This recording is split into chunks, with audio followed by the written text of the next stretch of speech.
मुर्दाबाद मुर्दाबाद मुर्दाबाद निगम प्रशासन हाय हाय हाय हाय हाय हाय निगम प्रशासन हाय हाय हाय हाय टीएसओ जिंदाबाद जिंदाबाद जिंदाबाद टीएसओ जिंदाबाद जिंदाबाद जिंदाबाद निगम प्रशासन हाय हाय हाय हाय हाय हाय निगम प्रशासन तेरी तानाशाही नहीं चलेगी नहीं चलेगी नहीं चलेगी भूपेंद्र सिंह को बर्खास्त करो बर्खास्त करो। इंजीनियरिंग छात्र संगठन ईएसओ ने नगर निगम जबलपुर में पदस्थ स्वास्थ्य विभाग के अपर आयुक्त भूपेंद्र सिंह बघेल पर गंभीर आरोप लगाए हैं, जहां एक और उनकी नियुक्ति को सुप्रीम कोर्ट का हवाला देते हुए फर्जी बताया है, वहीं दूसरी ओर नगर निगम की सामग्री खरीद में भी करोड़ों के भ्रष्टाचार का आरोप लगाया है। दूसरी तरफ अपर आयुक्त महोदय ने इन तमाम आरोपों को खारिज किया है और इन आरोपों से इनकार किया है। अधिकारी भी इस विषय में कुछ भी बोलने से बच रहे हैं और ना ही इस मांग पर कोई कार्रवाई कर रहे हैं। आने वाले समय में क्या एक्शन होता है, यह देखने वाली बात होगी। इस मामले में यह बात सामने आई है कि ईएसओ ने इस बात को नगर निगम आयुक्त और आयुक्त महोदय के समक्ष बार बार उठाया, परंतु अब तक कोई कार्रवाई नहीं हुई है। स्वास्थ्य प्रभारी भूपेंद्र सिंह के खिलाफ यहाँ माननीय कमिश्नर साहब को ज्ञापन देने के लिए यहाँ चौथी बार आया है।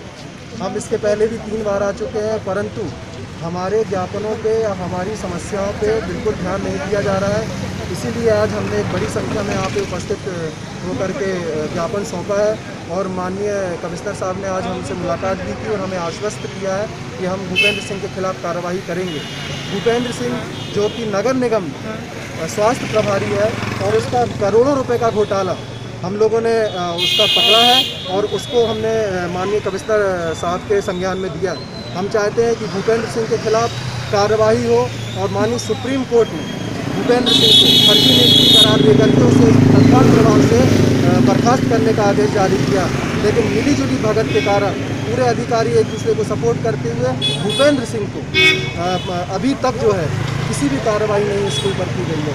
इससे हमारा संगठन आक्रोशित है और आगे भी हम अगर कार्रवाई नहीं होती है तो हम एक बड़ा आंदोलन करने के लिए हमारा संगठन तैयार है। लगातार आप लोग शिकायत करते जा रहे हैं, शिकायत सौंपते जा रहे हैं वरिष्ठ अधिकारियों को, वरिष्ठ अधिकारियों की कोई प्रतिक्रिया आपके सामने अभी तक कार्रवाई नहीं, क्या वजह मानते हैं? वजह हमें ये समझ में आ रही है कि किसी दबाव के कारण जो है उस पर कार्रवाई नहीं की जा रही है।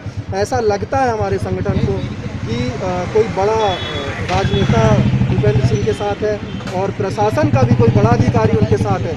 टोटल भ्रष्टाचार जो है ऊपर से है, यहाँ से नहीं है। ये तो है ही अपराधी, लेकिन ऊपर से भ्रष्टाचार है। कमिश्नर कार्रवाई नहीं की जाती तो आप क्या करें? कार्रवाई नहीं की जाती तो हमारा संगठन अभी थोड़ा सा कानून का पालन करते हुए कोरोना संक्रमण के कारण थोड़ा रुका हुआ है, लेकिन अगर हमारे आवेदन पे या समस्याओं पे ध्यान नहीं दिया गया तो हम उग्र आंदोलन भी करने के लिए। अभी क्या कमिश्नर साहब से क्या आश्वासन मिला है?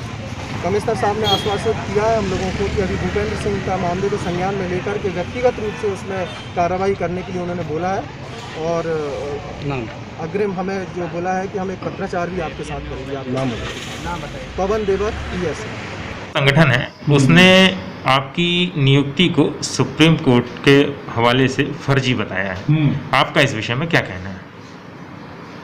मैं स्वास्थ्य अधिकारी भूपेंद्र सिंह, ईएसओ ने जो आरोप लगाया, पहली चीज तो मैं इस ईएसओ के बारे में जानता नहीं हूँ। मेरे से उस संस्था के कभी भी पदाधिकारी जो भी हैं आज तक कभी कोई मेरे से मिला नहीं, कभी ना किसी काम को लेकर वो मेरे पास उपस्थित हुए, ना कभी जो है इस बारे में कभी कुछ चर्चा नहीं। उसके बाद भी उनको शिकायत है, वो एक अलग विषय है। रह गया नियुक्ति के बारे में, मेरा ये कहना है कि सुप्रीम कोर्ट ने जो भी आर्डर किया है वो आर्डर आज भी है, वो बदला नहीं है जी। और सुप्रीम कोर्ट से बड़ा मैं समझता हूँ कि जो है मध्य प्रदेश सरकार क्या भारत सरकार भी उसके खिलाफ नहीं जा सकती है जी। यदि सुप्रीम कोर्ट से आर्डर ऐसा वो कह रहे हैं तो निश्चित रूप से मेरे ऊपर कार्रवाई फर्जी होती तो मैं आज तक तो नगर नौकरी से बाहर निकल गया होता मैं जी। लेकिन ये गलत है, ऐसा कुछ नहीं है। सुप्रीम कोर्ट से जो है मेरी सीनियरिटी के बारे में जरूर मेरा केस था उनका। जी रीवा नगर निगम में सुधार न्यास का मर्जर हुआ था, सुधार न्यास के कर्मचारियों का, और जो हम नगर निगम में कर्मचारी थे उसके संबंध में सीनियरिटी का डिसीजन हुआ था। जी तो वो आज भी है, उसमें ऐसा कहीं कोई नियुक्ति के बारे में केस ही नहीं था। जी एक उनका मतलब ये भी कहना था कि चूंकि आप स्वास्थ्य अपर आयुक्त के पद पर पदस्थ हैं और आपकी जो मतलब शैक्षणिक योग्यता है, जहाँ तक मुझे जानकारी दी गई है, बीई सिविल है, इसके विषय में आपका क्या क्लेरिफिकेशन? तो अभी स्वास्थ्य अधिकारी कोई मैं अपने मन से तो बन नहीं गया हूँ, ये विभाग ने जो नगर निगम के कमिश्नर हैं और शासक हैं उन लोगों ने बनाया मुझे। और ये बात सही है कि पहले जरूर थी नगर निगम स्वास्थ्य अधिकारी का पद MBBS था, लेकिन आज वो नहीं है। अच्छा अच्छा। आज जब ठोस ऑफिस प्रबंधन के कारण जो है तो उसमें इंजीनियर का डिप्लॉयमेंट हो सकता है, इसमें कहीं कोई दिक्कत। जी जी जी। इसमें कुछ भ्रष्टाचार के आरोप भी हैं, जिसमें उनका कहना ये था कि एक आपका टिपर को खरीदने में कुछ घोटाले हुए हैं और सुपर सॉकर को खरीदने में घोटाले हुए हैं, इसके अलावा सैनिटाइजर है, बाकी चीज़ों को लेकर के एक लंबी फहरिस्त है आरोपों की। तो इसके विषय में आपका क्या कहना है? इसके विषय में मेरा ये कहना है कि नगर निगम के स्वास्थ्य अधिकारी को 1 रुपए का अधिकार नहीं है कि वो कोई चीज़ खरीद सके जी, या उसकी स्वीकृति दे सके या उसका पेमेंट कर सके जी। तो इसलिए ये कहना बिल्कुल पूर्णतः मिथ्या है, गलत है। जो अधिकार है नगर निगम के कमिश्नर साहब को है अधिकार, और MIC को है, सदन को है, वर्तमान में प्रशासक महोदय को जी। जो भी खरीदारी हुई है उसकी बाकायदे सक्षम स्वीकृति के उपरांत की गई है।